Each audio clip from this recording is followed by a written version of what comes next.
Ever wished you had an AI that could, like, sort through tons of information and then just give you exactly what you need, like your own personal research assistant, but way more powerful?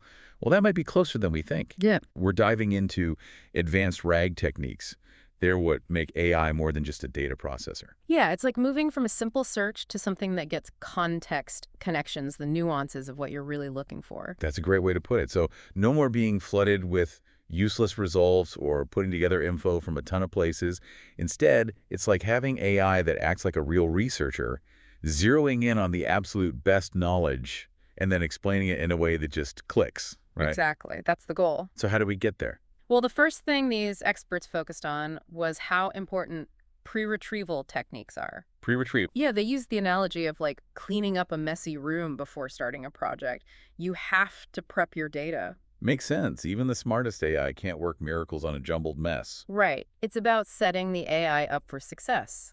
One key thing is information density. You don't want your AI stuck reading a corporate policy that repeats the same customer data info a dozen times, right? No thanks. Sounds like a recipe for disaster. Exactly. That's where deduplication comes in. Deduplication. Tell me more about that. It sounds intriguing. So it's basically using AI to take those repetitive parts and condense them into one clear statement, like taking a super long email and making it those bullet points with just the important stuff. So it's like giving the AI a Cliff's Notes version of the data. Yeah, you got it. You're not losing anything important. It's just way clearer and faster for the AI to handle. So it's all about making sure the AI doesn't get lost in the weeds. That's really clever. But prepping the data, that's only step one, right? Got it. Once you've prepped your info and it's ready, you need to be sure the AI can actually find what it needs.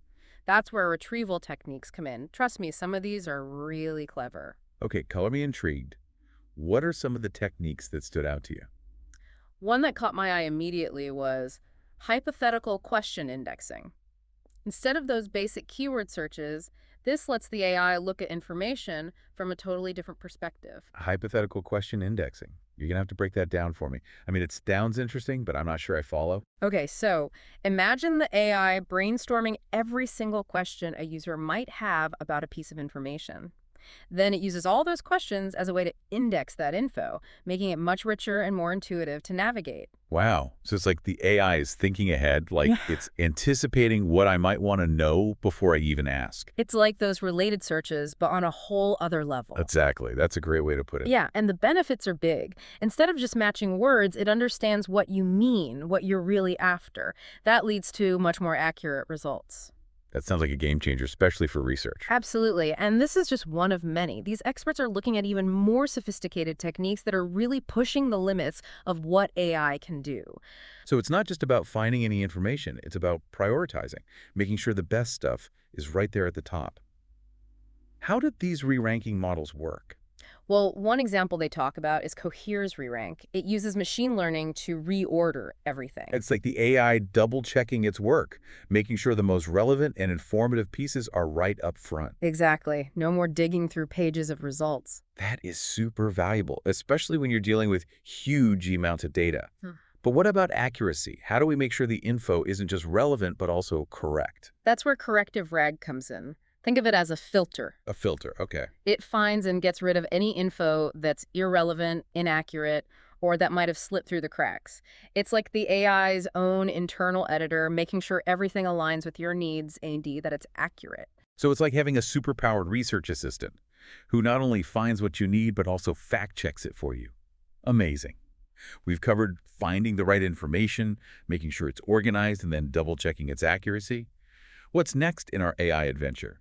It's mind-blowing how far we've come, right?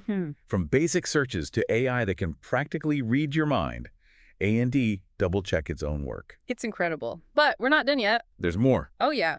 Once we've got that good info, the next step is ensuring the AI can put it all together, connect the dots, and make it actually useful and insightful. So not just spitting out facts, but actually like thinking about them, right? Exactly. That's where generation techniques come in. And this is where it gets really interesting. Okay, you've got my attention. Lay it on me. One that's really got people talking is chain of thought prompting. Instead of just hitting the AI with a question, we can walk it through the logic, kind of like showing your work on a math problem.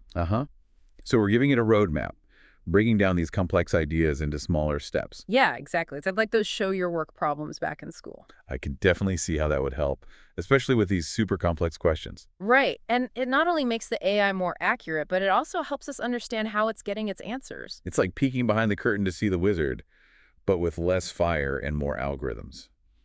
Speaking of which, you mentioned something called self-RAG earlier that kind of blew your mind. I need to hear more about this one. Okay, get this. Imagine the AI looking at its own tubby answers, realizing there are gaps or things don't quite add up. Okay, yeah.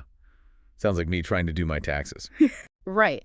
Except the AI can actually do something about it. It goes back and finds more information to fill those gaps. It's basically learning how to learn. Hold on, it's like the AI is having a conversation with itself, constantly questioning and refining its knowledge? It's a total game changer. And it really shows how these RAG techniques can make AI not just smart, but self-aware, always getting better.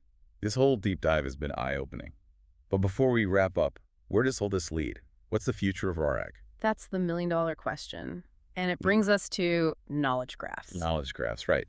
I've heard the term, but to be honest, I'm not entirely sure I get it. It's like a mind map for AI or something. You're on the right track. Imagine organizing information not in rows and columns, but as a web of ideas, showing how everything is connected. That's a knowledge graph. So instead of isolated facts, the AI sees the context, the bigger picture. Yes. And there are some cool tools popping up that are specifically made for these knowledge graphs.